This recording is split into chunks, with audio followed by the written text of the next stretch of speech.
Hi, my name is Ashley Share, and I'm the founder and CEO of ShareLove.Fund. We're going to continue our study of yoga, ethics, philosophy, and lifestyle for the RCYT yoga teacher training. And now we'll talk about our third category. So first we discussed yoga foundations, and that can be thought of as about an hour of our 12-hour study of philosophy. And then second, we talked about the yoga language in Sanskrit.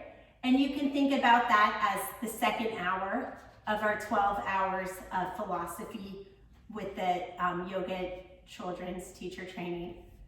And the third hour of philosophy we can think about as the ethics section.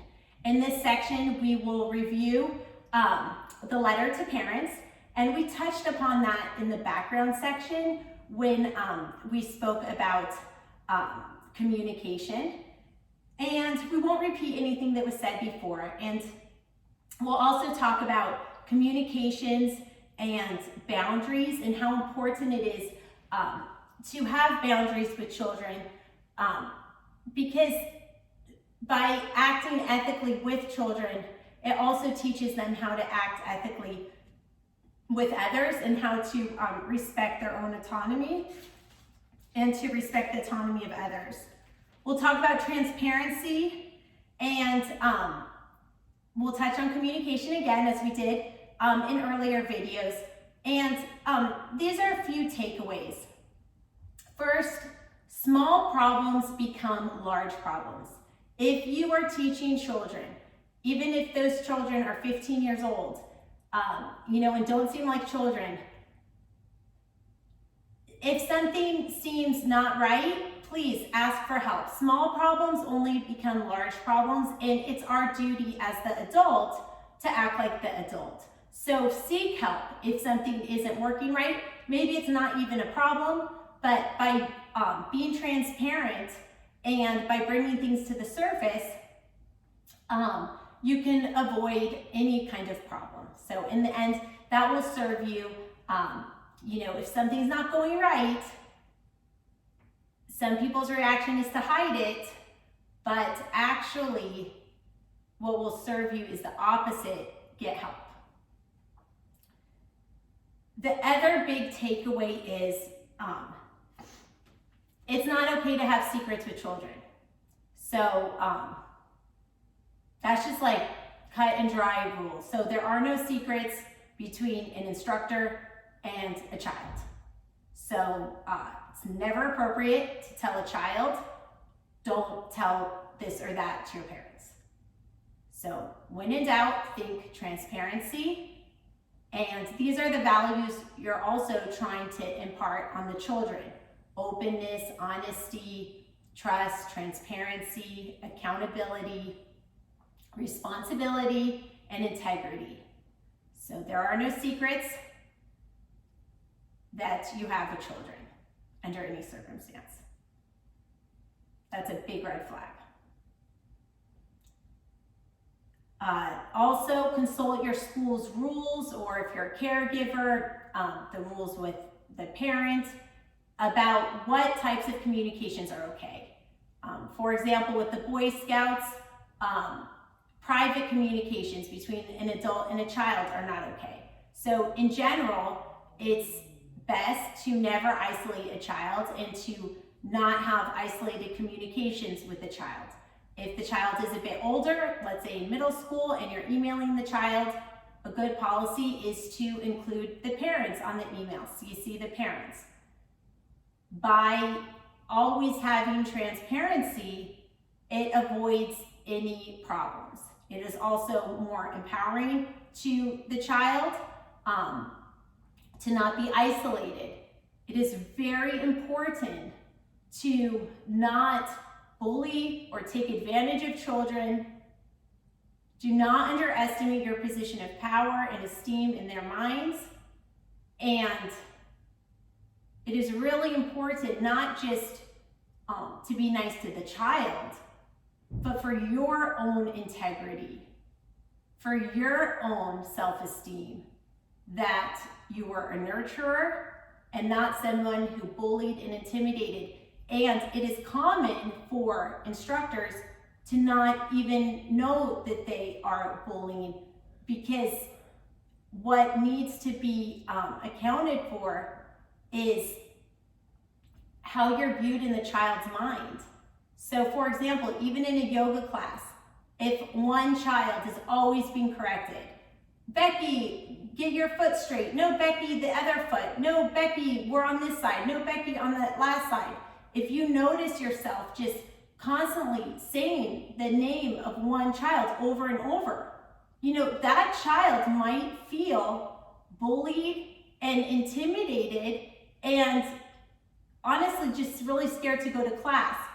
With middle school, and we see this more in high school, which is not part of our RCYT, but suicide rates among adolescents are the highest of any group. Suicide rates among non-traditional sexual orientation adolescents are even higher in this group. So, you know, physical education and the bodies, like this is a very uncertain time in terms of middle school. So I generally have a rule that I only correct a child, even in my adult classes, a maximum of 3 times.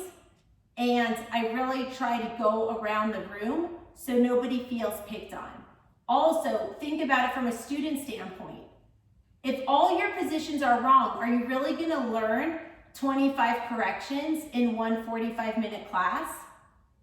For me personally, that would be too much to learn. So if a teacher just gave me 1 or 2 corrections, I might actually have a chance to improve by adopting those 2 corrections. But if the teacher is correcting my every single move, it's just too many corrections to actually process, and then it starts to hurt the self-esteem. Everyone taking this course probably cares very much about how they're serving the children that they're serving. The fact you're spending money and taking time to take this course shows that you care. So I think that you're already set up for success. My only advice is to really encourage you to try to imagine yourself in those little shoes for the preschool or elementary school, or try to imagine yourself in those very turbulent times in the middle school, and really try to be sensitive about boundaries and about the other issues that the child is struggling with, and try to be a positive mentor in their life. One tip, I guess, for not isolating children is, let's say you're having a conference with a child, leaving a classroom door open or a crack. You know, you don't want to humiliate the child in front of other children, but it's also good to not isolate a child. Again, go with your own school's rules and protocols. Thinking about behaviors that might not be threatening if another adult did it to you, but thinking about those behaviors in terms of a child's perspective. Is your tone of voice bullying or threatening, humiliating for the child in the class? How can you try to empower the child? Sometimes if children are a little bit out of control, our reaction is to control them. But sometimes I find that if you have a child who's being disobedient and you tell them, you know what, why don't you lead the class today? And you give them a leadership position, sometimes, not all the time, and you are the teacher, so I empower you to know when or when not to try these things. But sometimes when you take a rambunctious child who's being disrespectful and you actually give them a leadership position and all eyes are on them, and now they are leading the class to do a yoga sequence, sometimes they really shape up. Sometimes all a kid needed was someone to believe in them. And when you believe in a child, and that child starts to believe in themselves, you've just saved a life. Always operate from a place of compassion and abundance. Sometimes this is not always possible, especially in a school setting. You have many, many kids. A lot of them are coming to school with a lot of problems that haven't been addressed at home. And while their parents are overwhelmed, maybe their parents have 2 kids and you might have 20 kids. So it's really, really hard. Sometimes we are depleted and there's no place of compassion to draw from. In those situations, I recommend we use the tools of yoga, of taking a quiet time, like in a class, when everyone's just been so bad you don't know what to do. You know what? Everyone turn around and face the wall, and we're just going to take some quiet time. Or encourage everyone to say Om in the vibrations. And even if some kids are being disrespectful and not saying Om, at least the Om can sort of block out the sound a little bit for your own ears and recenter your own self. It's okay to take care of your needs. We can't give when we have nothing else to give. So there are ways, even within the structure of a yoga class, to refill your resources of energy. Having the children sit down, doing an Om sort of, after a while the children might join in, but if not, it's sort of been a restorative break for you as the teacher or the caregiver to kind of have a second wind and restore order. But generally, yoga philosophy that I believe, but I encourage your own critical thinking, and I encourage you to form your own thoughts, even if they're different than mine. What matters is that everybody is trying to continue to learn and process information for themselves and being their own autonomous decision maker. So I rather we disagree and it be your own ideas than agree mindlessly. But one of the things that I believe is that if children are acting up, it's really them looking for guidance, and they might not have any role models at home that don't snap and react. And so by gently and calmly with body language or using silence, just kind of redirecting the child in a consistent and peaceful way, that could teach the child skills that the child isn't learning anywhere else. And that can help them on the playground, can help them in their academic classes. It might even help their family environment where they can exercise some of those skills at home and teach their family something. So with this, I'm going to just circle back to the letter to the parents and a few things I touched on before. So depending on whether the child is in preschool or elementary school or middle school, the letter to the parents can basically just say, if this is true, it should say whatever is true. And there is a sample letter in our materials, but it can say that you are seeking to teach Hatha Yoga, which is the movement of yoga, and that there is a mind-body connection of yoga. Sometimes there's balancing poses and things that actually help concentration. In the background section of these videos in Module 1, we talked about the benefits of yoga. In your letter, you can list the benefits of yoga, that it is feasible, you don't need equipment, that it's easily adaptable to various limitations, physical or whatnot, that there's a physical component, that it also helps with mood regulation, it can help with sensory awareness, it can help with body image issues, and so forth. And it can help build strength. There's nothing like your own body weight with a plank. And the letter can conclude with inviting parents to speak to you if they have any questions. Sometimes I find that people have a much better reaction when they're invited to comment and that they have that form.